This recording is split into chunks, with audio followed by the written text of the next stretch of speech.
Hello, welcome to edition 11 of my observations. Today's topic is purpose and meaning. I wasn't sure what I wanted to talk about this week. I go through this a lot. I really don't have any clue. Sometimes I think, well, maybe I'll take a week off, and then something pops into my head. And then I decide, you know what, it would be neat to talk about that, explore that. And, this week was no different than a lot of weeks. I considered a couple things. I was thinking, maybe I'll just do a little history of my life.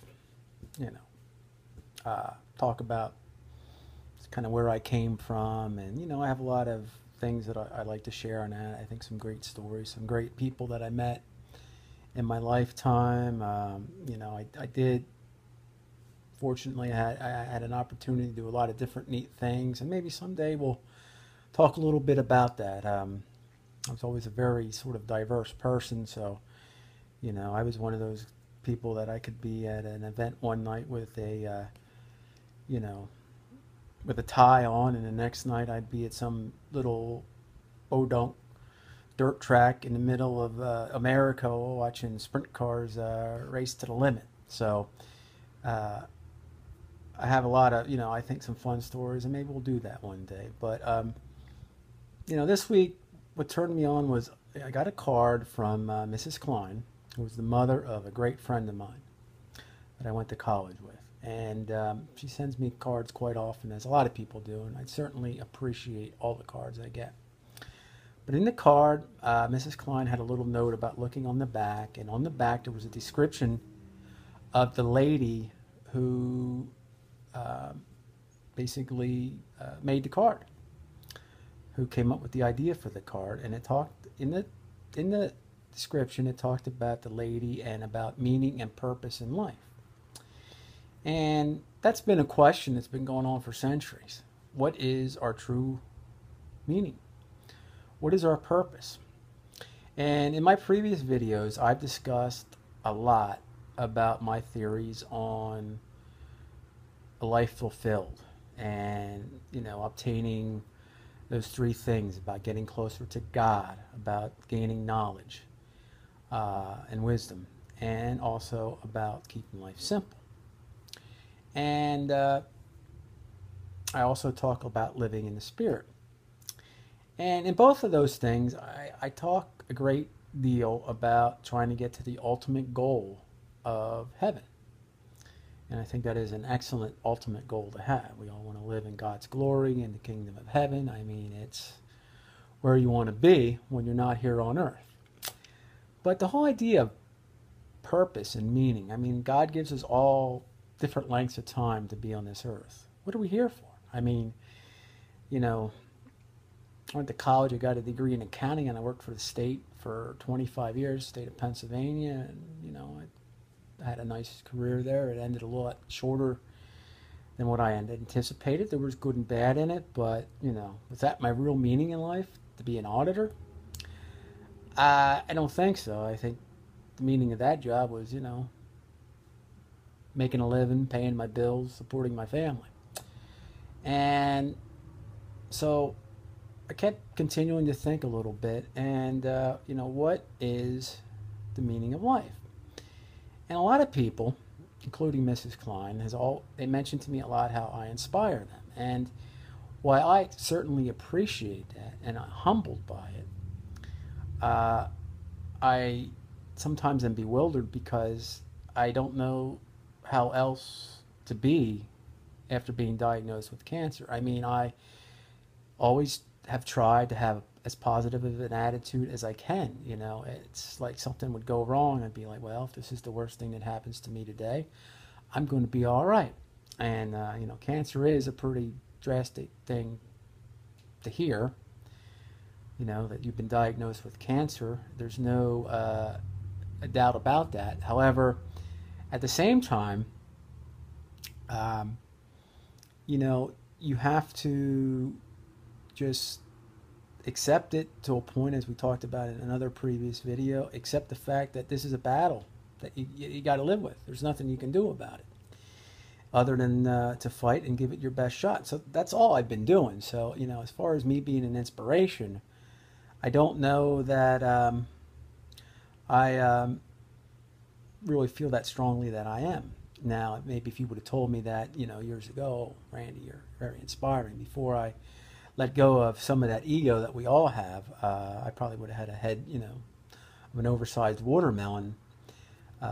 Everybody loves to hear that they inspire you, that you inspire people or whatever. I guess that's a human instinct. But, you know, when I talk about letting go of that ego, that's something I definitely feel that I've done, since being diagnosed with cancer and on my spiritual journey. I've let that go.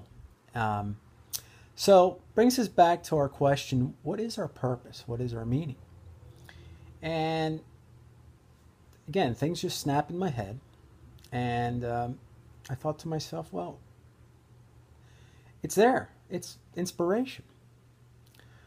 I really feel that we all can inspire each other. And, people tell me I inspire them, but, at the same time, a lot of them have inspired me. When I'm sick and not feeling well and people send me a card, that inspires me. When people make a meal for my family and drop it off, that inspires me. When the Central Catholic high school baseball team came over and cleaned up my yard last fall, that was totally inspirational to me. These people took a Saturday afternoon, they all probably had yard work themselves to do, and they came over and spent, several hours here raking and cutting back trees and cutting grass, and we even had, people washing our cars, and it's, so the bottom line is we all can inspire. And I feel if we all have that as our purpose in life, if we all have the purpose of trying to be inspirational, either through our actions, through our words, if we can all offer encouragement, the world would be so much better.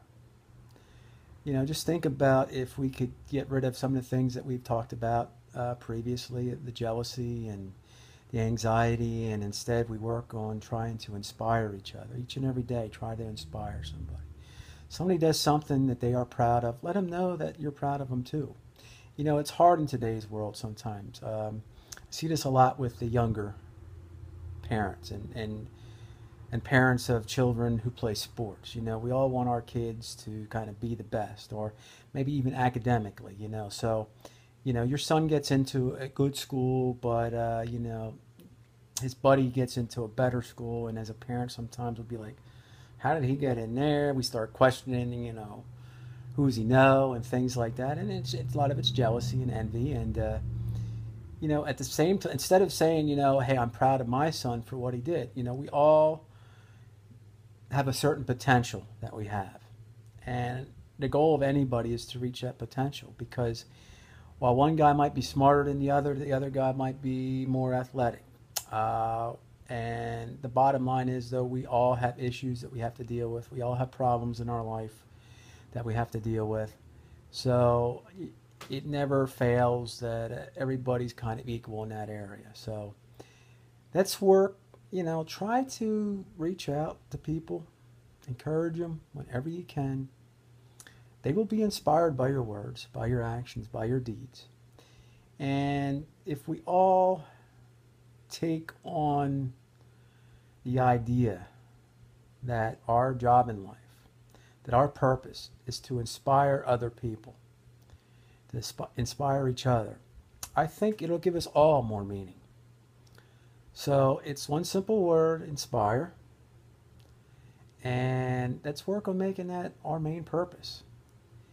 And I think if you make that your main purpose in life is to inspire, encourage other people, everything else will fall into place.